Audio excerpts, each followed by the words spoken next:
এরপরে প্রশ্ন হলো, অনেকেই ছোট বাচ্চাদের কপালে কালো ফোঁটা দেয় যেন নজর না লাগে, আসলে এটা কতটুকু যুক্তিযুক্ত?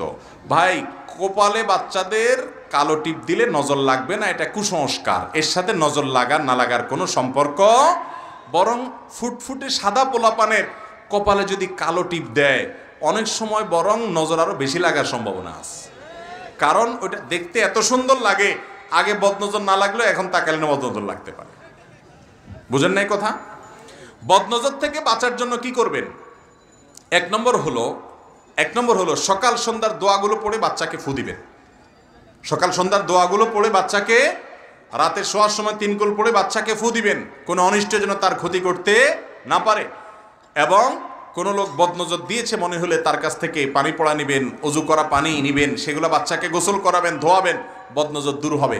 আর কারোর কাছে বদনজর কিন্তু সত্য, অনেকে মনে করে বদনজরটা কুসংস্কার। না, নবী সাল্লাল্লাহু আলাইহি ওয়াসাল্লাম বলেছেন, আল আইনু হাক্কুন, চোখ দিয়া কোনো জিনিস দেখে রাক্ষসে ভাব নিয়ে অনেক সময় দেখে, ওরে বাবারে এত সুন্দর, এরকম হইলো, এটারে বলে নজরে হাসেদ, মানে হিংসামূলক ভাবে রাক্ষসে ভাব নিয়ে যদি কেউ তাকায়, তো এই তাকানোর ফলে অনেক সময় ক্ষতি হয়। এর ফলে যে ক্ষতিটা হয় অনেক সময় সূক্ষ্ম ক্ষতি, এটা আমরা বুঝতে পারি না, স্পিরিচুয়াল অনেক দিক থেকে হয়, আমরা টেরও পাই না।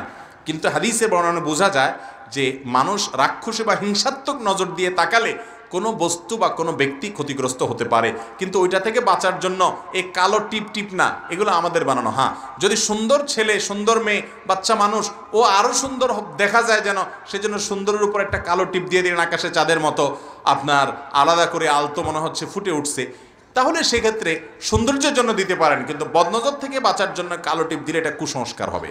কথা কি বোঝাতে পারছি? অনেক এলাকায় আছে, আপনাদের এখানে আছে কিনা জানি না, ধান খেতে ভালো লাউ হইছে বা অন্য কোনো ক্ষেত হইছে, এই সমস্ত ক্ষেতে দেখা যায় একটা মাটির পাতিল দিয়া ওর তলায় কালি মেখে দেয়, দেখছেন নি?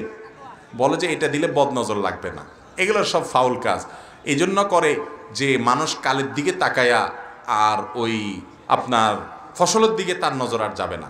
এগুলো সব অযথা কথা, কোরআন হাদিসে এরকম কোনো কথা বলা নাই।